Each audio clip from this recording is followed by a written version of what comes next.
Amigas, amigos, olá! Acordo Mercosul-EFTA, assinado agora na última cúpula do Mercosul.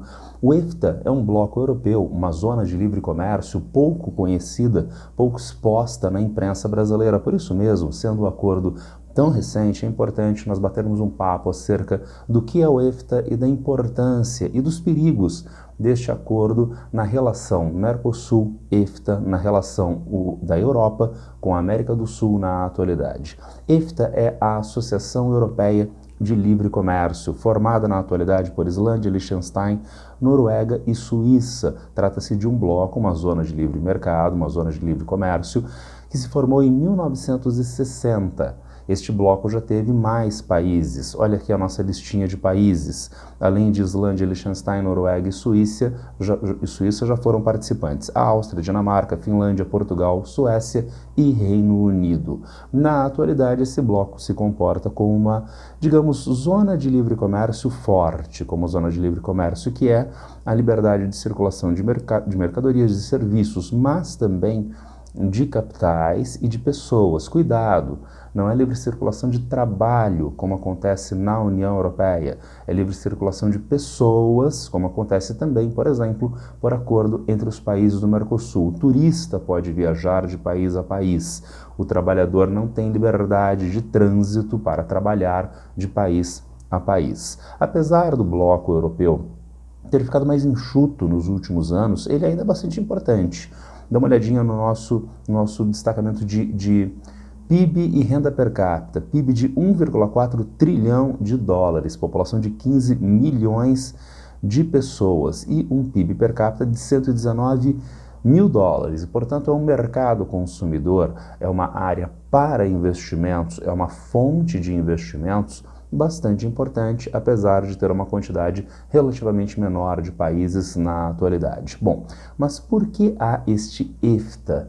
E por que ele diminuiu tanto, né? Então nós temos hoje apenas 4 países no bloco. Bom, a criação do EFTA está ligada aos problemas de integração europeia, digamos, cisma, uma cisão dentro do processo de integração europeu enraizado lá depois da Segunda Guerra Mundial. Nós tivemos o Acordo Schuman, que vai dar margem para a Comunidade Europeia do Carvão e do Aço, Acordo de Paris de 1950, eventualmente o Tratado de Roma de 1957, criador da Comunidade Econômica Europeia. Mas há algumas discordâncias no formato de integração inerente à Comunidade Econômica Europeia por alguns importantes países europeus que acabaram sendo dissidentes da integração europeia em formato de Comunidade Econômica Europeia e formaram o EFTA a partir de 1960. Quais são dois dos principais pontos de discordâncias? Nós temos aqui na nossa tabelinha, olha só, formato de integração e instituições de integração. A Comunidade Econômica Europeia estava se formando no Tratado de Roma com o objetivo de ser uma união aduaneira.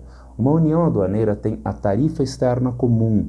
Todos os países da União Aduaneira cobram a mesma tarifa de importação de produtos de países que são de fora da União Aduaneira. Mais do que isso, em União Aduaneira, muito importante, retomaremos isso brevemente, em União Aduaneira, na verdade, as políticas de comércio externo dos países não são tomadas individualmente, são tomadas coletivamente dentro da União Aduaneira. Então trata-se de um formato de integração mais robusto, onde nós temos um bloco de países que faz a gestão comum, a gestão em conjunto da sua política externa. Já o EFTA preferia uma zona de livre comércio, como a gente viu no slide anterior, meramente a eliminação de tarifas de bens, de serviços, mas cada país continua fazendo a sua política comercial externa, como acreditar melhor em novos acordos comerciais, em taxação de produtos importados no valor que achar melhor, né, sem, portanto, restrições mais amplas.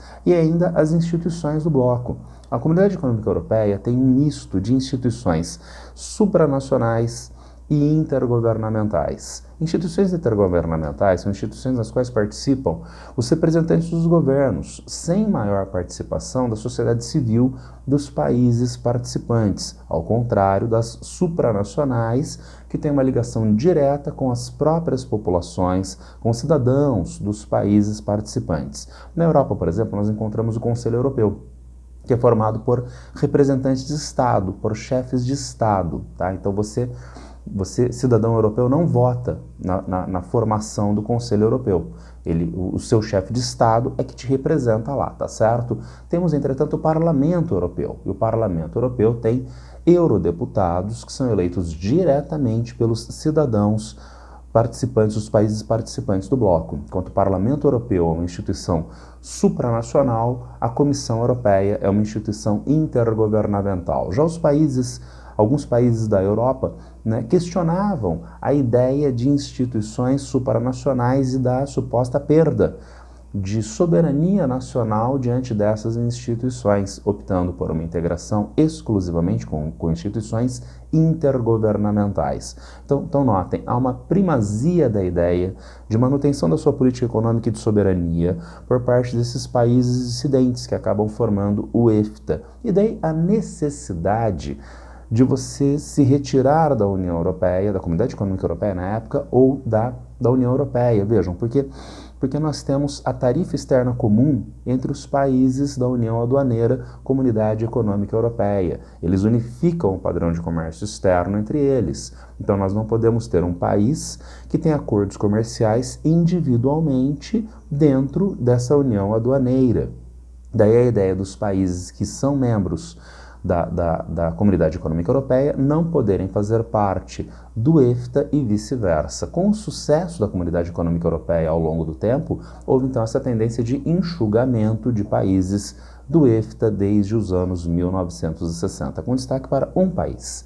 Eu poderia dizer que teve um país liderando estes questionamentos à integração continental europeia, à Comunidade Econômica Europeia e talvez o seu primeiro, né, histórico dissidente, o Reino Unido, que a gente viu, né, estava no EFTA e também saiu do EFTA. Saiu quando? Quando ele entrou na integração europeia.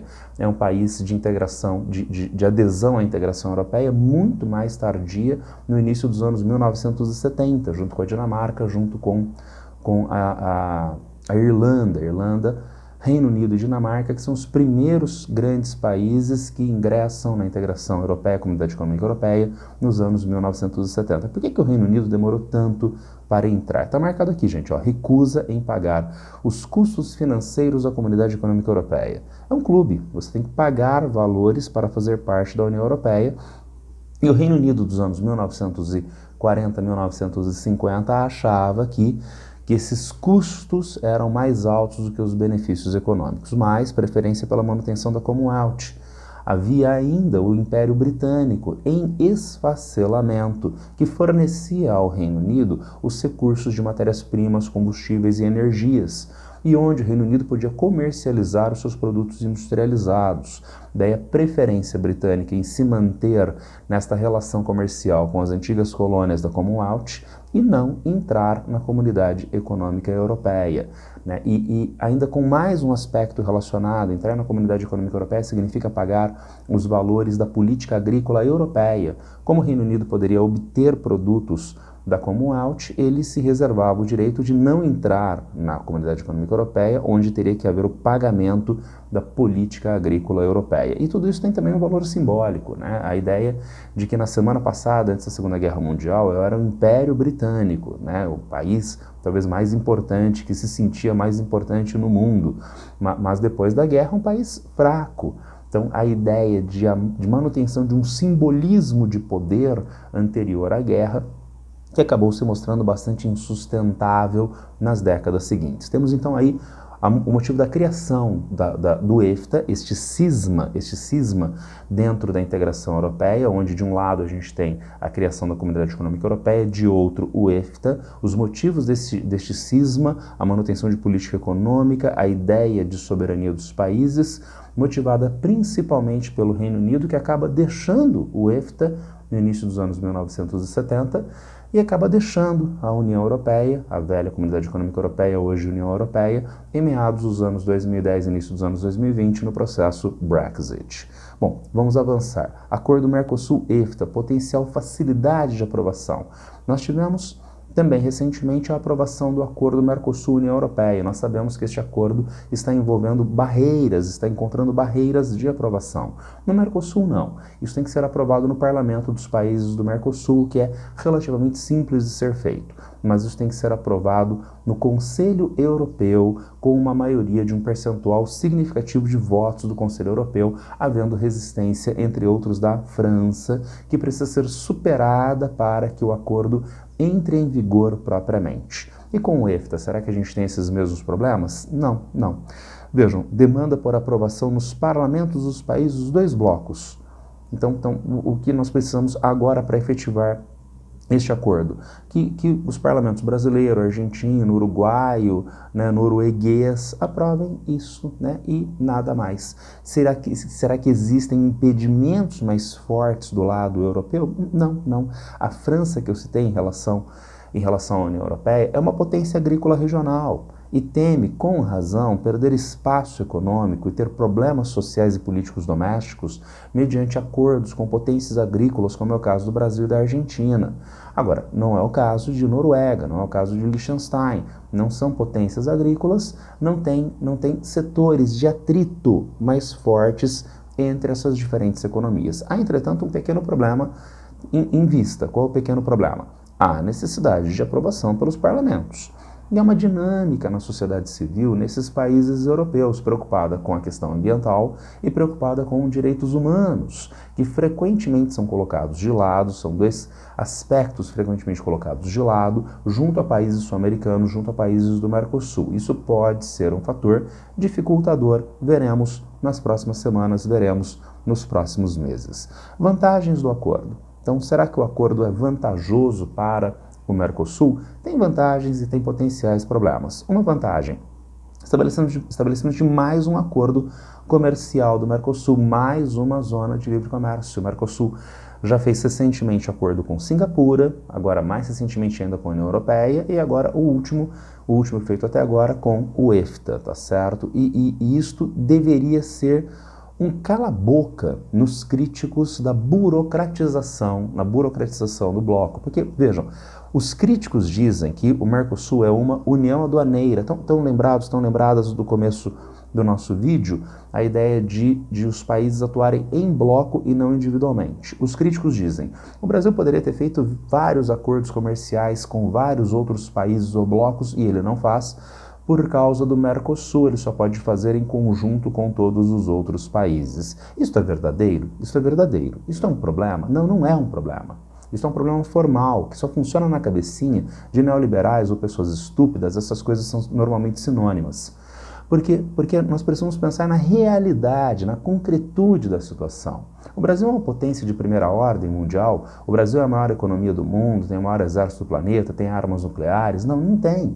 Então, qual é o peso de negociações políticas que o Brasil tem no cenário internacional? É um peso reduzido de potência média, de potência semi-periférica. E, portanto, em negociações diversas, inclusive em negociações comerciais, o Brasil pode não entrar com a maior força. O Brasil e a Argentina é mais periferializada do que o Brasil. E daí, se a gente for pensar em Paraguai, Uruguai, Bolívia, muito mais. Então, onde esses países, de que forma esses 5 países ganham força em negociações internacionais? Através da sua atuação em bloco, como os países europeus já estavam fazendo em formato de Comunidade Econômica Europeia lá nos anos 1950. E o Mercosul passa a fazer em 1994, no Protocolo de Ouro Preto, onde ele se torna uma união aduaneira. E daí, de novo, a crítica. Ah, mas o Brasil poderia fazer muitos outros acordos, mas acordos que seriam potencialmente de muito baixa qualidade, tendo em vista o enfraquecimento brasileiro em negociações internacionais, o fortalecimento com o Mercosul melhora a condição de negociação para o Brasil, para os demais 4 parceiros em acordos internacionais mundiais. E, novamente, esses acordos estão saindo. Nós temos o acordo com Singapura, com a União Europeia e agora com o EFTA. Então, os acordos estão sendo encaminhados, mesmo com a dita burocracia. Visto isto, nós tivemos o acordo sendo celebrado na última cúpula do Mercosul realizada em Buenos Aires, né, com o anfitrião Milei. Não deveria haver uma comemoração, mas olha a foto, né? Todos estão comemorando a cúpula, comemorando o acordo com o EFTA, menos Milei, que parece um pinguim deslocado no meio da foto, né? E o que Milei disse? Vejam vocês. A barreira que levantamos para nos proteger comercialmente acabou nos tirando do comércio e da recorrência global e acabou castigando nossas populações com serviços e bens piores e com preços piores. Então, o que ecoa esta fala de Milei? A velha palhaçada de união aduaneira não permitir novos acordos comerciais. O que Milei quer? Ser um mascate, né? Ser um caixeiro viajante? Tá certo? Não. São relações internacionais, fofinho. Não é caixeiro viajante. Então precisa haver força em negociações internacionais dentro do contexto atual. O contexto atual que envolve um rompimento do multilateralismo, uma lógica unilateralista do grande amiguinho do Milei, que é o Donald Trump.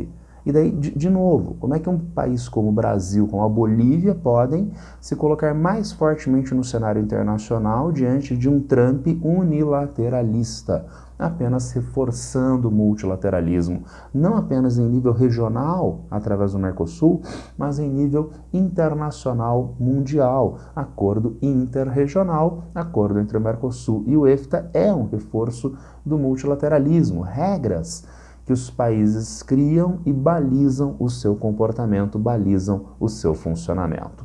Tem todos esses aspectos positivos, fortalecimento do multilateralismo, novos acordos comerciais, um cala-boca nos críticos, menos Milei que adora falar besteira. Mas existem aspectos e problemas potenciais. Vejamos alguns aspectos interessantes. Foi feito no acordo Mercosul-EFTA aquilo que também foi estabelecido no acordo com a União Europeia, a ideia de salvaguardas de compras governamentais, a manutenção da discriminação em compras governamentais. O que é discriminação, gente? É separação, tá legal? Então a ideia de os governos poderem ter parceiros privilegiados fornecedores. Isso significa que o governo brasileiro pode continuar comprando de empresas brasileiras, ou no caso do Mercosul, né? Não há discriminação entre os parceiros do Mercosul. Tá? O governo brasileiro pode, em licitações, continuar comprando de empresas brasileiras ou do Mercosul. Isso é muito importante porque o Brasil tem um PIB significativo. O orçamento da União é significativo. Esse orçamento pode e deve ser utilizado como instrumento de política econômica e de ganhos sociais, além de ambientais, em especial em algumas áreas, como é o caso de educação e do SUS, o Sistema Único de Saúde.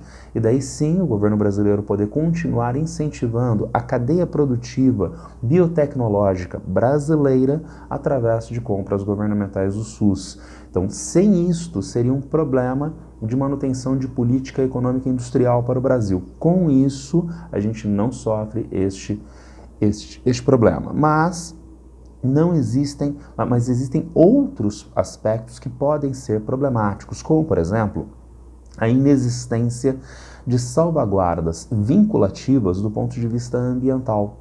Então, nós poderíamos ter salvaguardas vinculativas, isto é, está previsto no acordo e vira lei nos países participantes. Não é o caso. O acordo do EFTA com o Mercosul tem essas salvaguardas ambientais, mas de caráter meramente recomendatório. Seria criada uma instância para a solução de controvérsias, etc., mas basicamente o caráter é recomendatório. Por que isso é problemático? Bom, dá uma olhada nesse gráficozinho, nessa tabelazinha que eu coloquei para vocês sobre a relação comercial do Brasil com a União Europeia, do Brasil com o EFTA desde 2015 até 2019. Está pequenininho e agora ficou um pouquinho maior. Nós temos uma relação comercial em grande parte superavitária com a União Europeia, né, e com um volume financeiro relativamente maior, um volume de atividade comercial relativamente maior. Vejam, no caso com a União Europeia, nós temos aí entre 17% e 13% do total de exportações brasileiras. O decréscimo diz respeito ao crescimento da China na participação do comércio externo brasileiro, tá certo? As importações brasileiras da União Europeia, que oscilam aí entre 18% e 21%. Já no EFTA, não, os valores são relativamente mais baixos, por volta de 1,5% das nossas exportações, até valores mais baixos de 0,8% das exportações. As importações oscilam entre 1,6%, 1,5%, quase 2%. Mas nós temos um leve déficit na relação com o EFTA. Esse déficit, em grande parte, está relacionado com a Suíça. Olha só, nós temos aqui o quadrinho que mostra balança comercial entre Brasil e EFTA entre janeiro e setembro de 2020. A Islândia com a gente, nós somos superavitários com a Islândia, levemente superavitários com o Liechtenstein, superavitários com a Noruega, mas temos um déficit grandão com a Suíça. Por que esse déficit com a Suíça? Porque esse déficit com o EFTA está marcado no nosso quadrinho de baixo. Nós exportamos para os países do EFTA produtos agrícolas e minerais. Adivinha, né? Nós reprimarizamos as nossas exportações em geral e com o EFTA também. E importamos deles produtos químicos, inclusive produtos fertilizantes para a nossa agropecuária e medicamentos, que são produtos relativamente mais caros. Então, a ideia de nós termos uma relação comercial desigual, não do ponto de vista dos valores financeiros, isso é estupidez que fala o Donald Trump. Do ponto de vista qualitativo, nós exportamos para o EFTA produtos primários e importamos deles produtos industrializados. Mas lembra que eu tinha deixado em aberto as salvaguardas ambientais? Com a zona de livre comércio, nós temos a potencialidade de aumentar as exportações para esses países do EFTA. Exportações do quê? Exportações de produtos minerais e agrícolas, que são duas atividades, a indústria extrativa e a agroindústria, que são extremamente impactantes do ponto de vista ambiental. E, portanto, o acordo com o EFTA pode aumentar as exportações desses produtos, aumentar esses problemas socioambientais, esses dois setores no território nacional. Isso poderia ser evitado se houvesse salvaguardas ambientais vinculativas no acordo. Não existe. E, portanto, isso abre margem para maiores problemas socioambientais aqui no Brasil. Cuidado, isto não entra em choque com o que eu tinha analisado anteriormente. Essa última fala mostra que o acordo comercial parece mais vantajoso para o EFTA do que para o Mercosul, para o Brasil, por exemplo, porque a gente reforça uma relação comercial qualitativamente desigual, compramos deles industrializados, exportamos para eles produtos primários. Eu tinha feito o elogio sobre a União Aduaneira, aumentar a força. Sim, você tem mais recursos de negociação, mas você tem que usar esses recursos. Não é só porque existe uma União Aduaneira. Precisa existir a União Aduaneira e precisa haver a dinâmica em política doméstica, em política econômica nos países participantes, para que haja acordos comerciais que fortaleçam setores industriais, que fortaleçam setores exportadores com maiores ganhos tecnológicos. Isso não diz respeito a ser ou deixar de ser União Aduaneira, ao mesmo tempo que deixar de ser União Aduaneira é uma fragilização ainda maior para estes setores que ainda estão em crescimento na economia brasileira. Bem, é isso. Alguns aspectos do EFTA, alguns aspectos do acordo recentemente assinado entre Mercosul e EFTA no nosso videozinho extraordinário de hoje. E se alguém tiver alguma dúvida, algum problema, já sabe, é só me encontrar a qualquer tempo nas redes sociais. Abraço para todas e todos e boa sorte!